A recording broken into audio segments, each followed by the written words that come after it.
सबको जय मसीह की। आज परमेश्वर का वचन से बातें करने के लिए जो विषय मैं चुन करके आया है वो आज के दिन के मुताबिक है। आज कुछ लोग बपतिस्मा लेकर के कलीसिया के साथ या प्रभु यीशु मसीह के साथ मिलने का निर्णय लेकर के बैठे हैं। तो कलीसिया में जरूरी है कि बपतिस्मा के बारे में बार बार बता दिया जाए, ताकि जो बच्चे बड़े होकर के आ रहे हैं उनको बपतिस्मा के बारे में ज्ञान मिले, जो नए जन कलीसिया में आ रहे हैं उनको बपतिस्मा के बारे में ज्ञान मिले, और जो पुराने विश्वासी है वो लोग भी बपतिस्मा के बारे में जो उन्होंने लिया है उसके बारे में एक और बार जानकारी प्राप्त करे और अपना विश्वास जीवन को ताजा बना सके। जब हम बाइबल में मसीही जीवन के बारे में पढ़ते हैं, मसीही जीवन एक इमारत का निर्माण के साथ तुलना करके हमें बताते हैं। जिस प्रकार एक इमारत को बना दिया जाता है उसी प्रकार मसीही जीवन का निर्माण करना बहुत जरूरी है। थोड़ा दिन कलीसिया में चला, 2-4 गाने सीख लिए, 2-4 भजन हमें आ गया या भजन संगीता हमने सीख लिया, 2-4 वचन हम सीख लिए, तो हम सब समझने लगता है कि हम मसीह बन गए। और कई बार हमने परमेश्वर से प्रार्थना की चंगाई के लिए या और कोई आशीष के लिए, परमेश्वर से वो बातें हमें प्राप्त हो जाता है तो हम सोचते हैं कि अब हो गया, हम परमेश्वर के संतान हो गया। लेकिन मसीही जीवन ऐसा नहीं है जैसा हम सोचते हैं। आपको पता है कि इमारत बनाने से पहले बनाने वाला बैठ करके हिसाब किताब लगाता है कि क्या किया जाए, कैसे बना दिया जाए, उसका बजट बनाता है। उसके बाद सोचता है कि मैं इसको पूरा कर पाऊंगा या नहीं कर पाऊंगा, मुझे कितने चरणों में इसको बनाना है। यदि मैं एकदम फिनिश नहीं कर सकता है तो मुझे एक एक कदम पर क्या क्या करना है उसके बारे में वो पहले से सोच करके विचार विमर्श करके मकान को बनाता है। प्रभु यीशु मसीह ने कहा कि मसीही जीवन को भी हमें ऐसा ही बनाना चाहिए। बैठ करके सोचो कि यहां मैं प्रभु के साथ वफादारी का जीवन बिता पाऊंगा, प्रभु के हर एक आज्ञा को मैं मान पाऊंगा, क्या मैं बाइबल के मुताबिक चल पाऊंगा, मुझे कैसे कैसे अपना मसीही जीवन का कदम उठाना है, कैसे कैसे चलना है, किस प्रकार से प्रभु के संग जीवन बिताना है, इसके बारे में हमें निर्णय लेना, उसके बारे में सोचना हमारे लिए बहुत ही महत्वपूर्ण है। चलिए मैं आज कुछ ऐसे आयतों को आपके सामने रख करके आपके सामने उन बातों को कहना चाहूंगा जो मसीही जीवन के लिए बहुत ही अनिवार्य है। सबसे पहले हम प्रेरितों का काम उसका 2 अध्याय में जाएंगे। वहां पर हम बुनियादी तालीम या फंडामेंटल डॉक्ट्रिन्स के बारे में पढ़ते हैं। बार बार मैं आपको ये सिखा चुका है, उसके बावजूद भी मैं चाहता हूं कि एक और बार आप इसको याद करें या सीखें।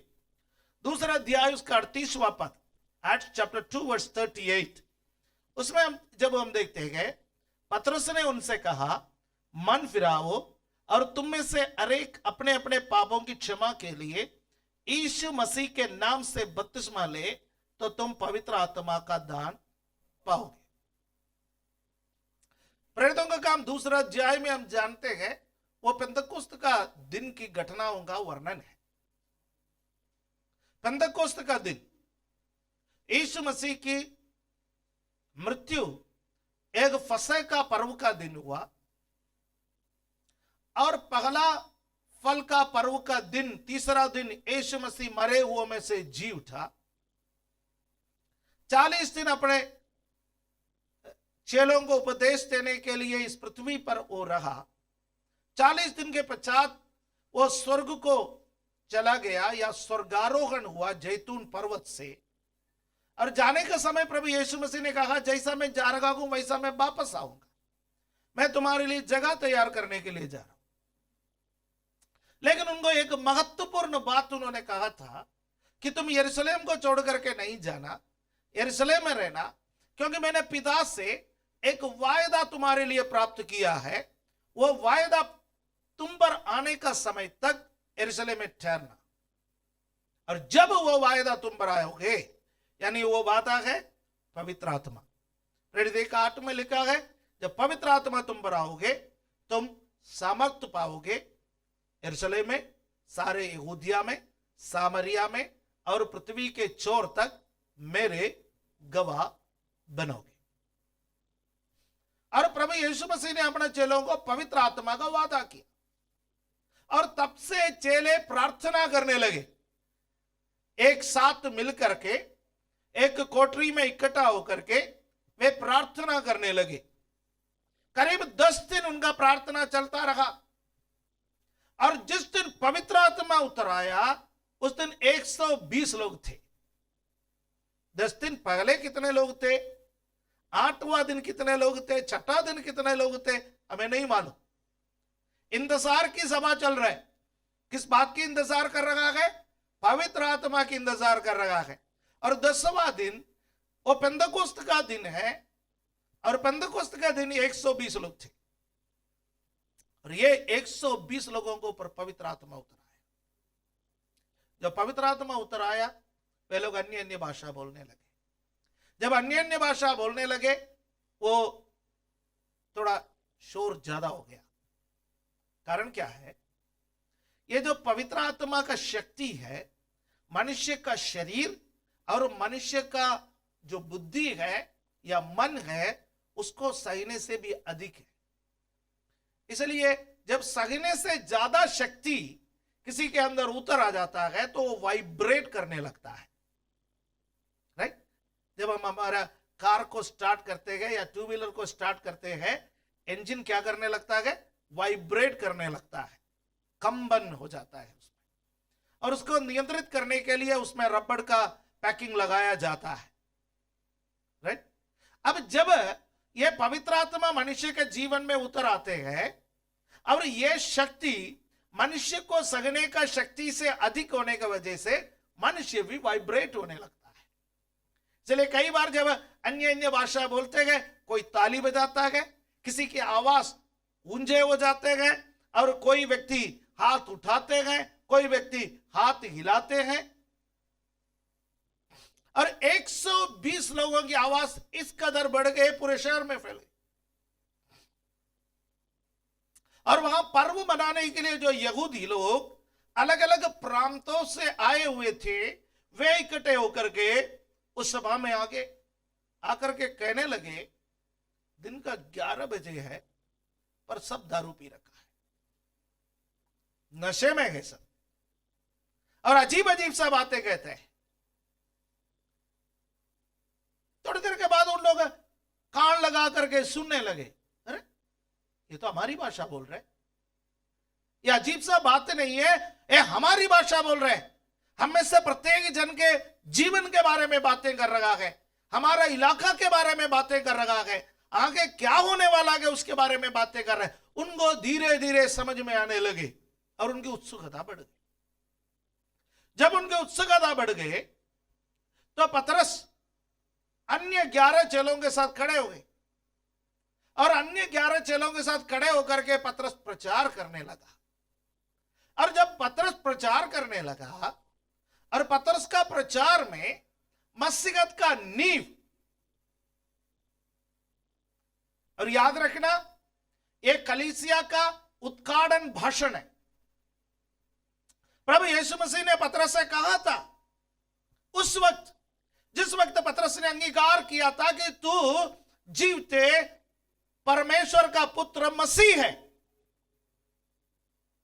और प्रभु ने कहा पतरस तू पत्थर है, पर इस चट्टान पर मैं अपने कलीसिया को बनाऊंगा, अधोलोक के फाटक उस पर प्रबल नहीं होंगे, और स्वर्ग राज्य के कुंजी में तेरे हाथ में देता।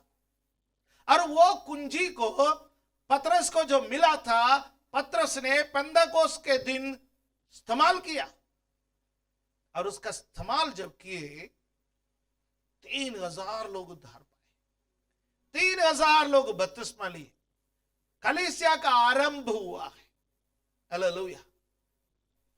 और उस दिन पतरस का प्रचार में से 8 बातों को बाहर निकाल करके बाद में कलीसिया के जो अगुवे निकले हैं उन्होंने कलीसिया का नींव या बुनियाद बना दिया है।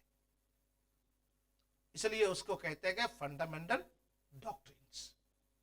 और जो कोई विश्वास जीवन बिताना चाहते हैं आपको ये 7 या 8 बातों के बारे में मालूम होना बहुत जरूरी है। और उसमें 3 बात 38वां पद में है। पतरस ने कहा सबसे पहले मन फिराओ। मसीहत मन परिवर्तन का मार्ग है। ये किसी का जाति को बदलने के लिए या किसी का धर्म को बदलने के लिए या किसी का नाम को बदलने के लिए या किसी का संस्कृति को बदलने के लिए नहीं है। ये फिर मन को परिवर्तित करने का एक मार्ग है। हालेलुया। भले दुनिया कुछ भी कहे, सरकार भी कुछ भी कहे, हम इसको एक धर्म मानने के लिए तैयार ही नहीं है।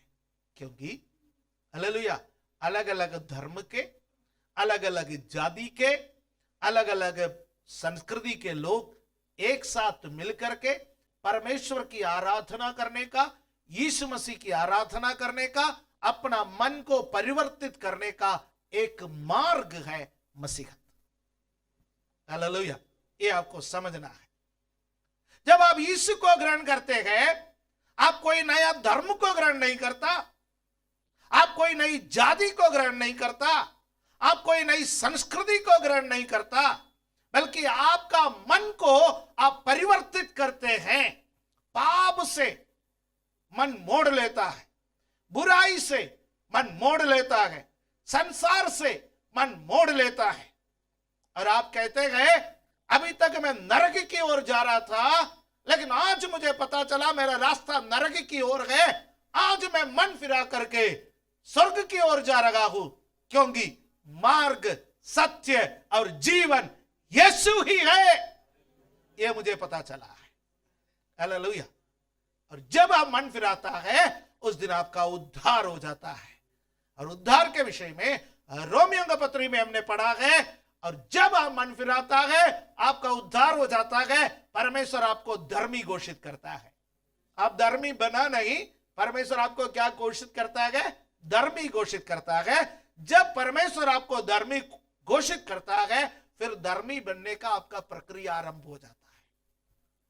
यानी पढ़ने के लिए आपको एडमिशन मिल गया, मसीहत का पढ़ाई के लिए, धार्मिक जीवन का पढ़ाई के लिए, पवित्र जीवन का पढ़ाई के लिए आपको क्या मिल गया है? एडमिशन मिल गया। और इस पढ़ाई में थियरी भी है, इस पढ़ाई में प्रैक्टिकल भी है। हालेलुया, आमीन। और मन फिराने से पहले तक पुराना नियम की कहानियां, मन फिराने से पहले तक काली भजन संहिता और अन्य पुस्तकें आपका पाठ्यक्रम का हिस्सा था। तो मन फिराने के बाद आपका पाठ्यक्रम का हिस्सा बन जाता है पत्रियां। रोमियो से लेकर के यहूदा तक की पत्रियों का आप अध्ययन करते गए, क्योंकि इन पत्रियों में कैसे व्यवहारिक जीवन बिताना है उसके बारे में लिखे हुए हैं। इसलिए मुझे सुनने वाला कोई भी व्यक्ति इधर उधर का बाइबल का छोटे मोटे अध्ययन करके, कुछ पन्नों का अध्ययन करके, कुछ पुस्तकों का अध्ययन करके आप अपने जीवन में संतृप्त हो जाता है, तो समझ लीजिए आप यदि मन फिराया है तो आपको पत्रियों का अध्ययन करना बहुत जरूरी है। वो उसका 5वां पॉइंट है, उस पर मैं आपको बता दूंगा, प्रेरितों का शिक्षा प्राप्त करना। पर उसमें जाने से पहले ये 3 पॉइंट मैं आपको बता दूं। मन फिराना, और दूसरा है मन फिराना, मन फिराने का निशानी है। आपने मन फिराया, यह दुनिया को घोषणा करना है। उसके लिए आप क्या करेंगे? पानी का बपतिस्मा लेंगे। पानी का बपतिस्मा आपकी गवाही है, खुलेआम। आप कहते हैं कि मैंने प्रभु यीशु मसीह को ग्रहण किया और मैंने मन फिराया, मैं अब प्रभु यीशु मसीह के लिए जीवन बिताना चाहता हूं। इसलिए प्रेरितों ने खुल करके यह प्रचार किया, यीशु मसीह के नाम से बपतिस्मा लो। बपतिस्मा जब देता है पिता पुत्र पवित्र आत्मा का नाम से देता है, पर प्रचार किया जाता है किसके नाम से प्रचार किया जाता है? यीशु मसीह का नाम से।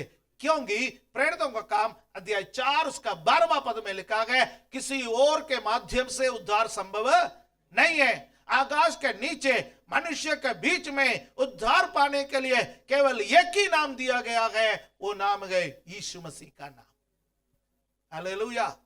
इसलिए प्रेरितों ने प्रचार करने का समय पतरस ने लोगों से बोला, ओ भाइयों, ओ बहनों, यदि आप उद्धार प्राप्त करना चाहता है, सबसे पहले मन फिरावो, फिर एक एक करके आओ, यीशु मसीह का नाम से आओ। हम आपको पिता पुत्र और पवित्र आत्मा का नाम से बपतिस्मा देंगे, क्योंकि यीशु मसीह ने मत्ती के सुसमाचार में कहा था कि तुम्हें पिता पुत्र और पवित्र आत्मा का नाम से बपतिस्मा देना है। फिर तीसरी बात है पवित्र आत्मा का दान। पवित्र आत्मा एक दान है, उसको खरीद नहीं सकते, उसको मेहनत से हासिल नहीं कर सकते। फिर पवित्र आत्मा एक दान है, एक गिफ्ट है। उसके लिए हम कोई कीमत नहीं चुका सकते, बल्कि हम इंतजार कर सकते।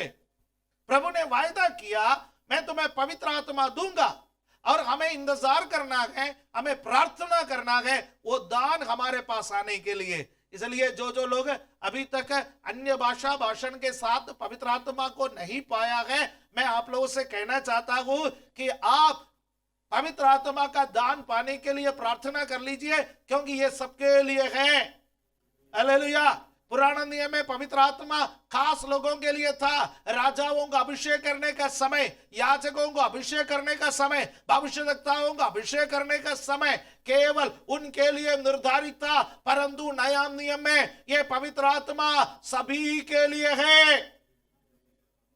हालेलुया। और यह पवित्र आत्मा हम पवित्र होने के कारण हमें नहीं दिया जाता, बल्कि पवित्र होने के लिए हमें दिया जाता है। फिर से मैं कहना चाहता हूं, पवित्र आत्मा पवित्र होने के कारण हमें दिया नहीं जाता है। कुछ लोग सोचते हैं कि मुझे पवित्र आत्मा मिल गया तो मैं पवित्र हो गया, अब और होने का कोई जरूरत ही नहीं है।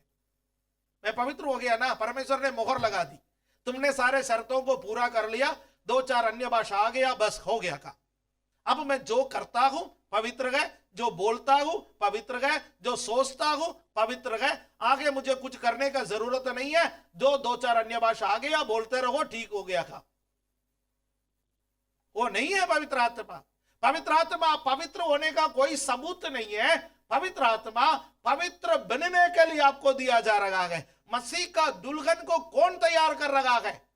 मसीह की दुल्हन को पवित्र आत्मा तैयार कर रहा है। पवित्र आत्मा जब आपको मिलेगा, आप मसीह का दुल्हन के रूप में अपने आप को तैयार करने में आपको मदद मिलेंगे। इसलिए पवित्र आत्मा हमारे लिए अनिवार्य है। जिन जिन लोगों को पवित्र आत्मा का अभिषेक नहीं मिला, आप लोग प्रार्थना करें, परमेश्वर मुझे पवित्र आत्मा का अभिषेक से भर दे। हालेलुया। आगे जब हम पढ़ेंगे उसका, और वे प्रेरितों की शिक्षा पाने, 42 में, वे प्रेरितों की शिक्षा पाने और संगति रखने में और रोटी तोड़ने में और प्रार्थना करने में लवलीन रहे। 3 बातें हम उसमें देखे कि जो 38वां पद में देखे हैं, और उसके बाद हम 42वां पद में फिर देखते हैं वे प्रेरितों से शिक्षा प्राप्त करने में। प्रेरितों से शिक्षा प्राप्त की। मैंने पहले से आपसे बोला है, प्रेरितों का शिक्षा कौन सी शिक्षा है? पूरे नया नियम का शिक्षा, खास तौर से पत्रियों का शिक्षा, वो आपको ग्रहण करना है। आजकल पत्री पढ़ने में ज्यादा दिलचस्पी लोग नहीं दिखाते, सोने वाले भी सुन सकते हैं इस बात को। वे प्रेरितों से शिक्षा प्राप्त करने में अपने आप को समय निकाला। प्रेरितों से शिक्षा प्राप्त करने में समय निकाले, पत्री पढ़ने में समय निकाले, बाइबल अध्ययन के लिए समय निकाले। इसलिए मैंने पहले से आपसे बोला, बुधवार के दिन बाइबल अध्ययन के लिए समय निकाल करके आप लोग बैठे। संगति रखना, उपवास प्रार्थना संगति है, इतवार का दिन की प्रार्थना संगति है, अन्य प्रार्थनाएं संगति है, संगति में क्या होता है, एक दूसरे के साथ मिलकर के हम परमेश्वर की आराधना करते गए। हालेलुया। संगति करने से लाभ क्या है मैं आपको बता दूं। जब चूल्हा जलाने के लिए लकड़ी, एक लकड़ी से चूल्हा नहीं जलेगा। भट्टी जलाने के लिए, चूल्हा जलाने के लिए आपको क्या करना पड़ेगा, कई लकड़ियों को एक साथ इकट्ठा करना पड़ेगा। कम से कम 3 लकड़ी हो, कम से कम 4-5। हालेलुया। अकेला एक लकड़ी जल नहीं सकता, इसलिए एक समूह में लकड़ियों को रखा जाता है। 2, 3, 4, 5 एक समूह में रखा जाता है। इस मसीह ने क्या कहा, जब हम 2 या 3 लोग मेरे नाम से जमा हो जाते हैं, उनके बीच में मैं हाजिर हूं। जब 2 लोग इकट्ठे हो जाता है, तीसरा बंदा यीशु आ जाता है। हालेलुया। वहां में एक गर्माहट है, वहां में एक आत्मिक आग है, वहां एक आत्मिक उन्नति है। आप यदि अकेले बैठोगे तो आप बुझ जाओगे। हालेलुया। ऑनलाइन के माध्यम से मुझे सुनने वाले प्यारे लोगों, बाहर निकलने का समय अब आ गया है।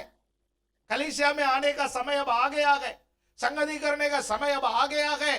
थोड़ा थोड़ा बाहर निकले, संगति करे। आमीन। हालेलुया। दूसरा, नीति वचन में एक वचन है, उसमें लिखा हुआ है कि आयरन शार्पन्स आयरन। लोहा लोहा को काटता नहीं है जी। वो संसार में बिब्लिकली लोहा लोहे को तेज करता है। संसार काटता है, हम काटता नहीं है, हम तेज करते गए। लोहा लोहे को तेज करता है। उसी प्रकार मनुष्य मनुष्य को चमकाता है। लोहे को लोहे पर रगड़िए, उसका जंग छूट जाता है। उसके बाद वो चमकता है, वो तेज हो जाता है। उस प्रकार आत्मिक लोग जब एक साथ संगति करते गए, हमारा आत्मिक जीवन एक दूसरे का संगति से चमकता है। कभी कभी रगड़ खाता है, वो भी अच्छाई के लिए है। जब आप रगड़ खाता है, समझ लेना जंग छूट रहा है। हालेलुया। कई बार फ्रिक्शन हो जाता है, जब हम संगति करते गए फ्रिक्शन हो जाता है। कई लोग कहते हैं आगे मैं चर्च में नहीं आऊंगा। हालेलुया।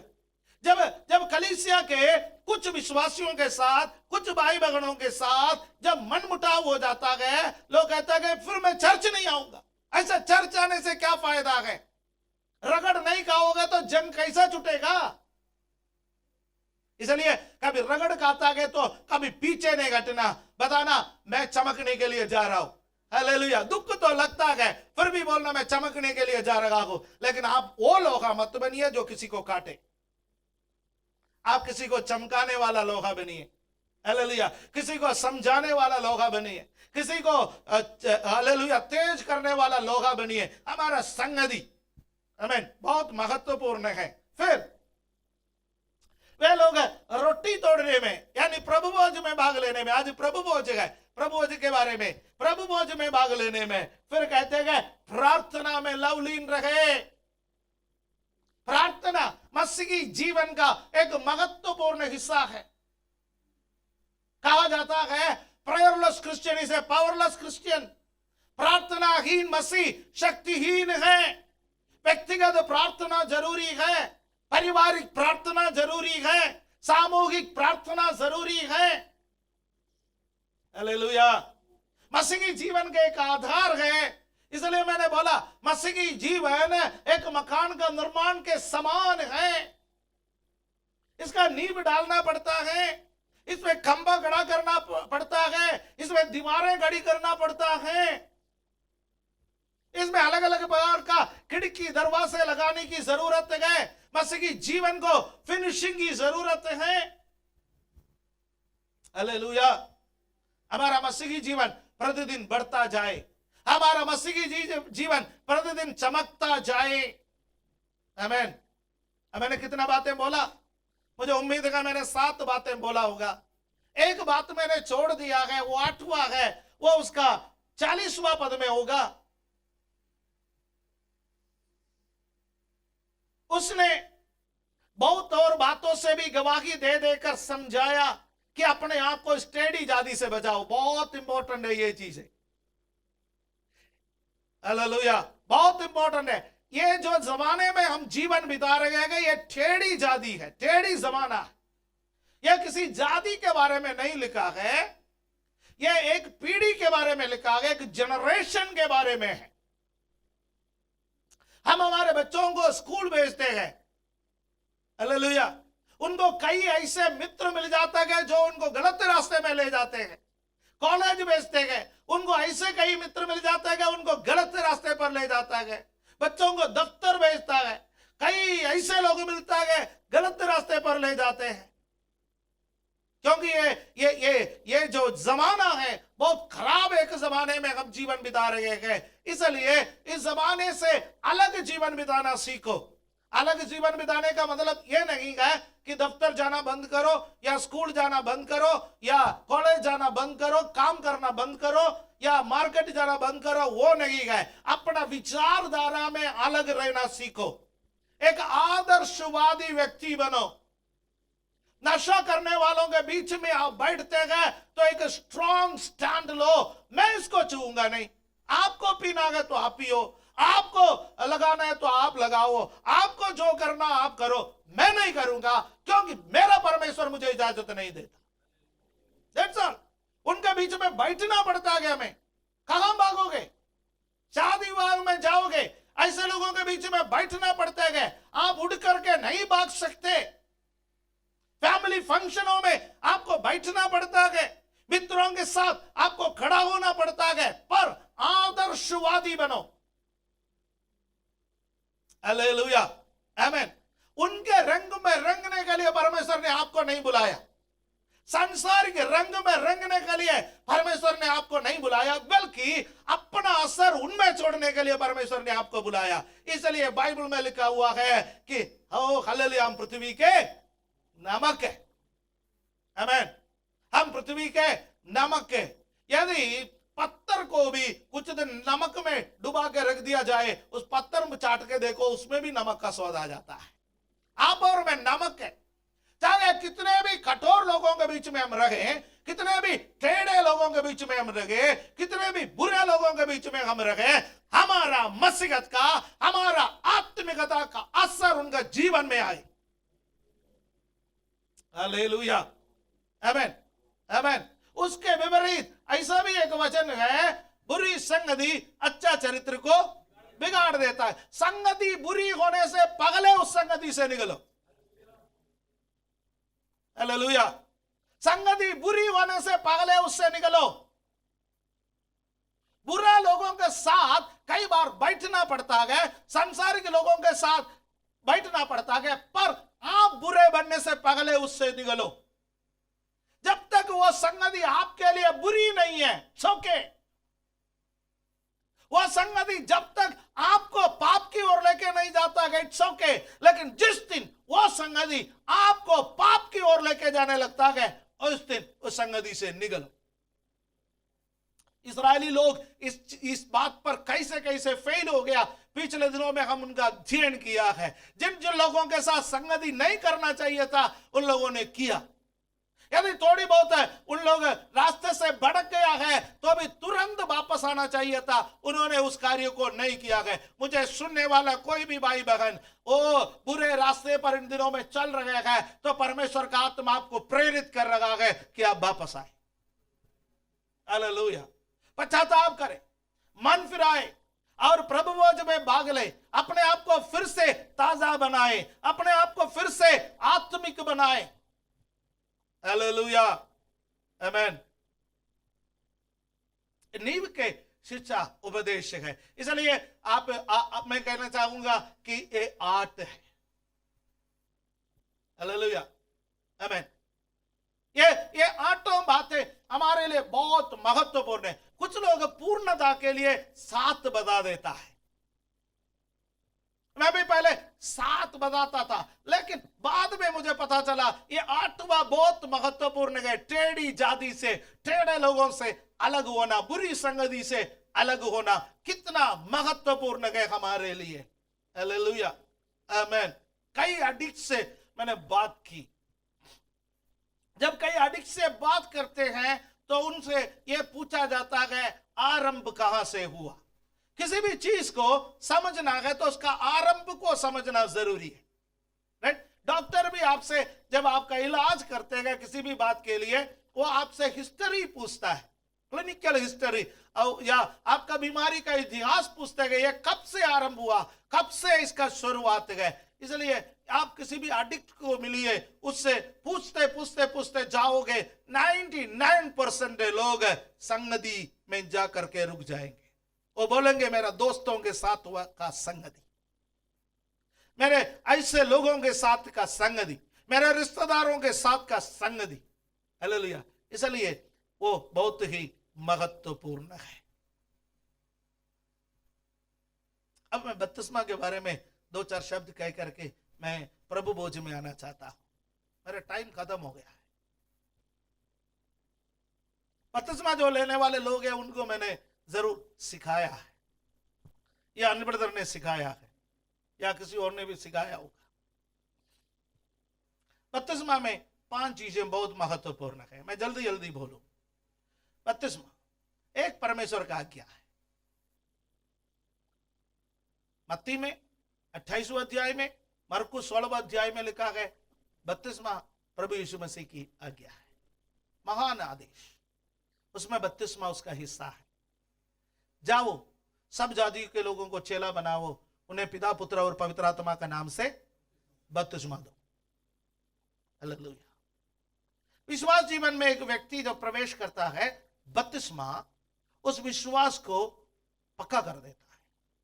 जब तक बपतिस्मा नहीं लेता कोई पक्का विश्वासी नहीं है, कच्चा पक्का विश्वासी है। कच्चा पक्का विश्वासी समझ में आता है ना, हिंदी भाषियों को तो ये लैंग्वेज अच्छा समझ में आता है। लेकिन जब एक व्यक्ति बपतिस्मा लेता है तो हम कह सकते हैं ये पक्का विश्वासी है। हालेलुया। लेकिन आजकल जमाना बहुत खराब है।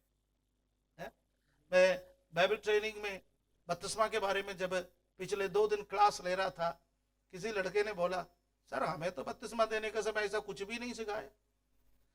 मैंने कहा इसलिए परमेश्वर आपको बाइबल ट्रेनिंग में लेके आया है ताकि कम से कम आप तो सीख सको। अज्ञानता के समय को परमेश्वर नहीं गिनता, लेकिन कम से कम आप सीख लीजिए। बपतिस्मा बहुत इंपॉर्टेंट है। हालेलुया। क्योंकि प्रभु यीशु मसीह की आज्ञा है। मत्ती 3 अध्याय उसका 13 से 17 तक पढ़ने के समय में यीशु मसीह का बपतिस्मा के बारे में देखते हैं। जब यीशु मसीह ने बपतिस्मा लिया तो यूहन्ना ने उनको मना किया, नहीं आपको बपतिस्मा देना मेरी बस की बात नहीं है, आपसे मुझे बपतिस्मा लेना है क्योंकि आप पवित्र आत्मा और आग का बपतिस्मा देने वाले हैं।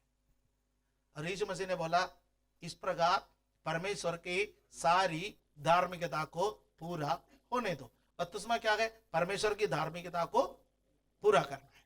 और यीशु ने बपतिस्मा लिया तो आकाश खुल गया, पवित्र आत्मा कबूतर के समान उतर आया और ये आकाशवाणी हुई कि ये मेरा प्रिय पुत्र है जिससे मैं अत्यंत प्रसन्न हूं।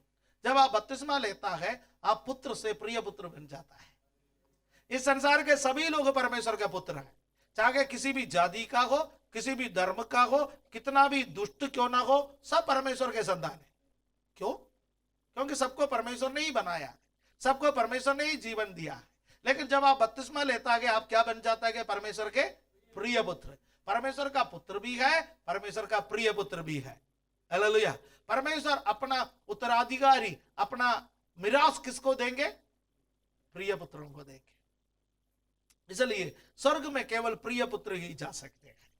साधारण पुत्र स्वर्ग राज्य का वारिस नहीं बनेंगे, प्रिय पुत्र। जिस प्रकार पुराने समय पर एक राजा के कई संतान हुआ करते थे, हर संतान राजा नहीं बन सकता, युवराज सब लोग नहीं बनते, राजकुमार तो सब कहलाए जाएंगे, पर राजा बनने का हक केवल एक को मिलता है, वो राजा का प्रिय पुत्र को मिलता है।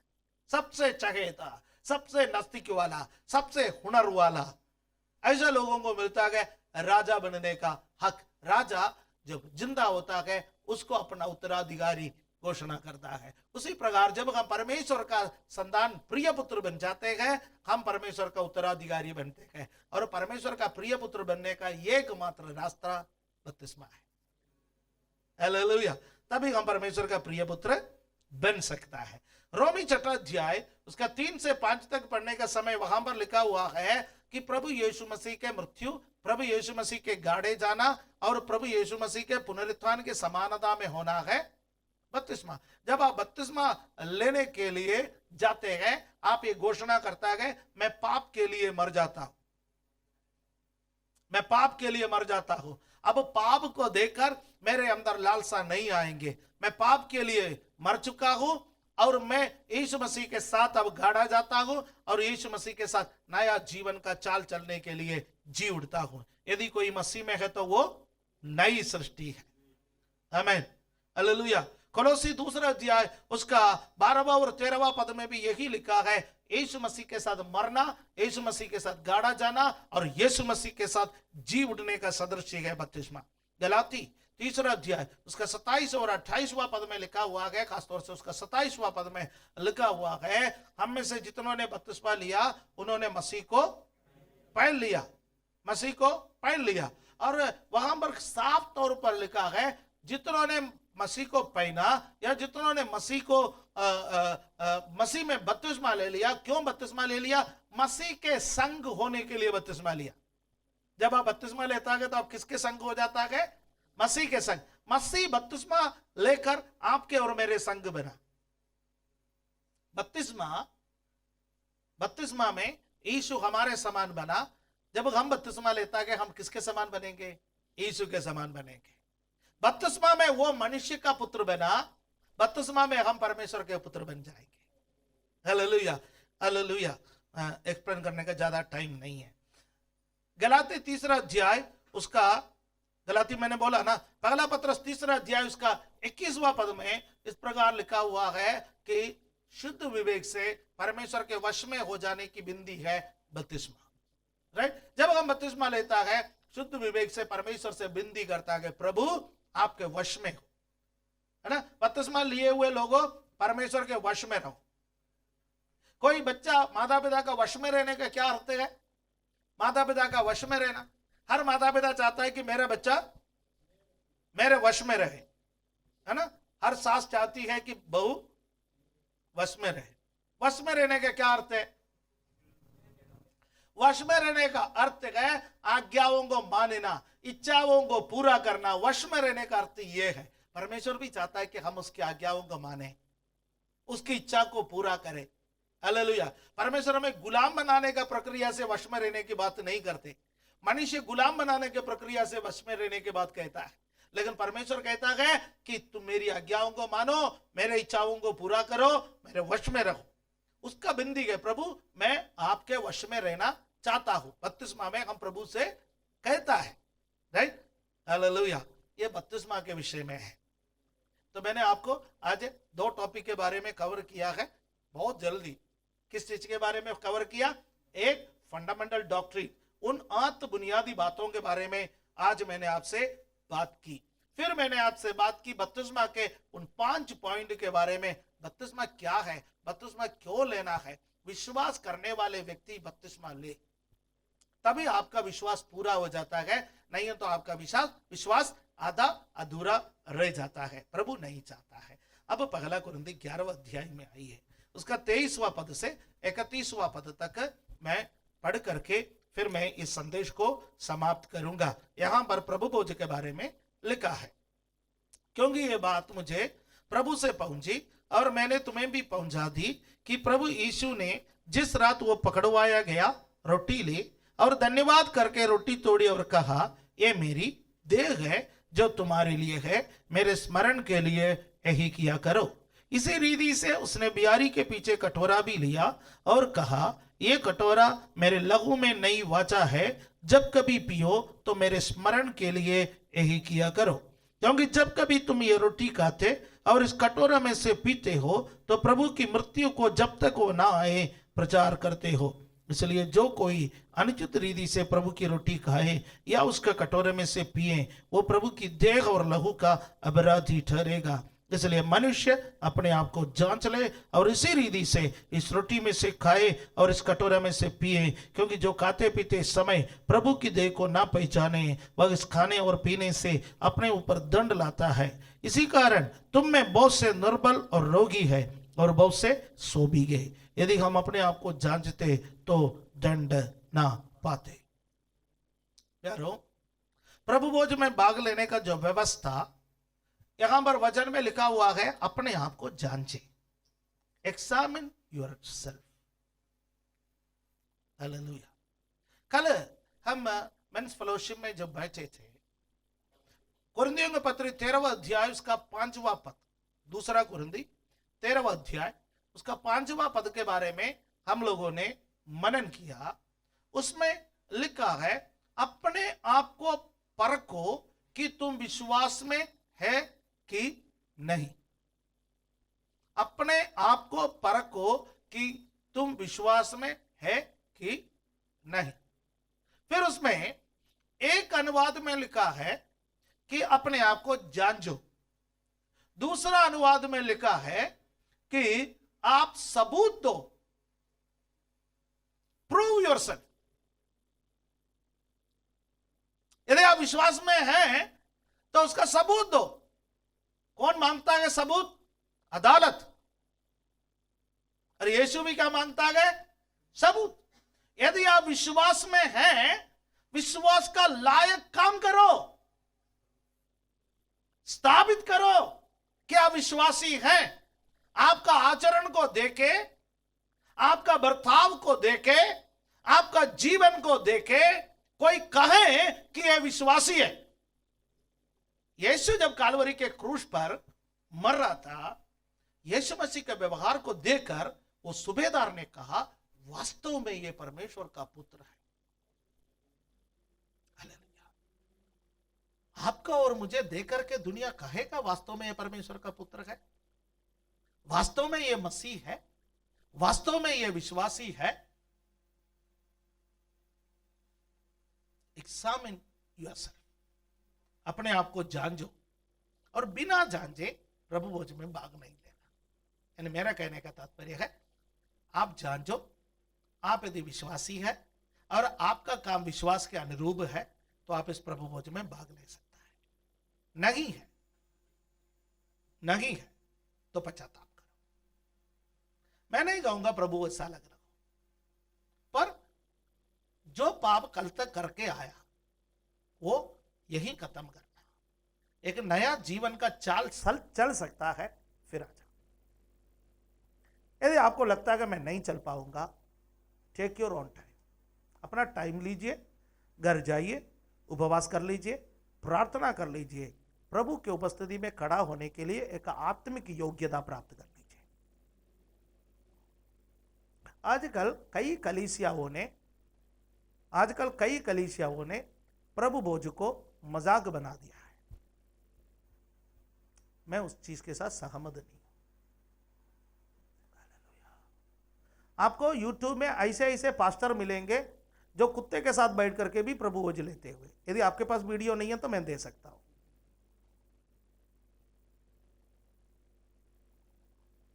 समझ में आया ना? आपको ऐसे पास्टर मिलेंगे जो 4 पैर में आने वाले को भी दे देता है। लेकिन हमारी कलीसिया थोड़ा आदर्श पर फिलहाल चल रहा है। मेरा मरने के बाद मुझे पता नहीं है, लेकिन जब तक मैं जीवित हूं, लोग भीड़ ज्यादा हो कम हो, मैं चाहता हूं एक कलीसिया एक आदर्शवादी कलीसिया बना रहा है। किसी को उपदेश पसंद नहीं है, नो प्रॉब्लम, पर जब इधर रहता है कोशिश कर लीजिए। मैं किसी का हाथ पकड़ के अलग नहीं करूंगा, किसी का हाथ पकड़ के मैं अलग नहीं करूंगा। मैं किसी को, जब तक कलीसिया का अपमानजनक कोई डिसीजन ना हो किसी के जीवन में, तब तक मैं किसी व्यक्ति को पर्सनली भी नहीं कहूंगा कि आप प्रभु भोज से दूर रहें। लेकिन हर इतवार का दिन जब प्रभु भोज होता है, मैं शक्ति का प्रचार जरूर करूंगा। उसके बाद आपसे ये कहूंगा, जीवन और मौत दोनों यहीं पर है। चुनना आपका बस की बात है। आप जीवन चुनना चाहते हैं, आप जीवन चुन लीजिए। यदि अनुचित रीति से इसमें भाग ले लेंगे, वचन में लिखा है, यह आपके लिए मौत का कारण बन सकता है, बीमारी का कारण बन सकता है, तकलीफ का कारण बन सकता है। मैं आपको श्राप नहीं दे रहा हूं, मैं आपको चेतावनी दे रहा हूं। और जितने लोग बपतिस्मा नहीं लिया, प्लीज प्रार्थना करके निर्णय ले, प्रभु मुझे बपतिस्मा लेना है, मुझे उसके लिए सहायता करें। मुझे मालूम है कई बहनों को, कई बच्चों को घर से जब तक इजाज़त नहीं मिलते तब तक आप बपतिस्मा नहीं ले सकते। प्रार्थना करें, आप प्रार्थना करें। आपको किसी से मांगने का ज़रूरत नहीं है, आपका स्वर्गीय पिता से मांगो। जिनसे इजाज़त चाहिए वो आपके पास आकर के आपसे कहेगा लो बपतिस्मा। हालेलुया। जब यीशु से कुछ कहता है किसी मनुष्य से फिर बताना मत, चाहे वो किसी भी प्रार्थना का विषय हो। यीशु से जो कहता है वो किसी को कहने की ज़रूरत नहीं है, क्योंकि पूरा करने वाला कौन है? यीशु है। बपतिस्मा का इजाज़त भी उनमें से एक है। प्रभु आपको आशीष दे। आंखों को बंद करें, प्रार्थना करें। Hallelujah, praise the Lord, hallelujah. पाप से करने प्यार जाऊंगा अब मैं क्या, पाप से घुटने के बल आ सकता है तो आ जाइए। जाऊंगा अब मैं क्या, तेरी संतान बनकर मैं प्रभु जीऊंगा, तेरी संतान बनकर मैं प्रभु जीऊंगा। क्रूस पर है ये को लगुलुहान, क्रूस पर है ये को लगुलुहान, मेरा स्वामी मेरा नाम, मेरे खातिर मेरा स्वामी मेरा नाम।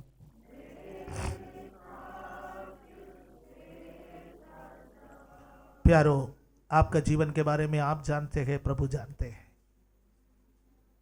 मेरे जीवन के बारे में मैं और प्रभु जानते हैं। हमारा मन में क्या है, जीवन में क्या है, पिछले दिनों में हमने कैसे कैसे चाल चला, वो जानने वाले कि प्रभु हमारे बीच में उपस्थित है। माफ़ी मांगने का कोई विषय है तो इस वक्त प्रभु से माफ़ी मांगे, मेल मिलाप करें। यह अनुग्रह का समय है। प्रभु सबके पापों को क्षमा करता है, पर एक निर्णय लो, आगे मैं पाप करने नहीं जाऊंगा, आगे मैं बुराई करने नहीं जाऊंगा। ये जीवन में प्रभु के लिए बिताऊंगा। प्रभु से बढ़कर मुझे और कोई आनंद की बात नहीं है। मेरे जीवन का बड़ा आनंद प्रभु है। संसार में कुछ मिले या ना मिले, कुछ लाभ हो या ना हो, मुझे प्रभु के राज्य में बोना है, मुझे प्रभु के राज्य में जीना है। जीना और मरना मेरे लिए मसीह है। स्वर्गीय पिता, इस वचन के लिए धन्यवाद। इस पर आशीष दे। जैसा हमारा निर्णय है उस निर्णय का आप आदर कीजिए। हमारे पापों को क्षमा कर लीजिए। जो जो पाप हमारे आंखों के सामने आ रहे हैं हम माफ़ी मांगते हैं। अपना बहुमूल्य लहू से धोकर हमें शुद्ध कर लीजिए, वचन से हमें पवित्र कर लीजिए। प्रभु आप अपना हिम्मत हमें दे दीजिए, कृपा हमारे जीवन में दे दीजिए। ओ रामाना शखा नीदा राबा बाबा रीमना धिबा रगल धीरा शंदर धीरा। प्रभु का आदर्श जीवन बिताने का हिम्मत हमें दीजिए। धन्यवाद देता है प्रभु यीशु मसीह के पवित्र नाम से इस प्रार्थना को हम मांगते हैं। आमीन। हालेलुया। Praise the Lord.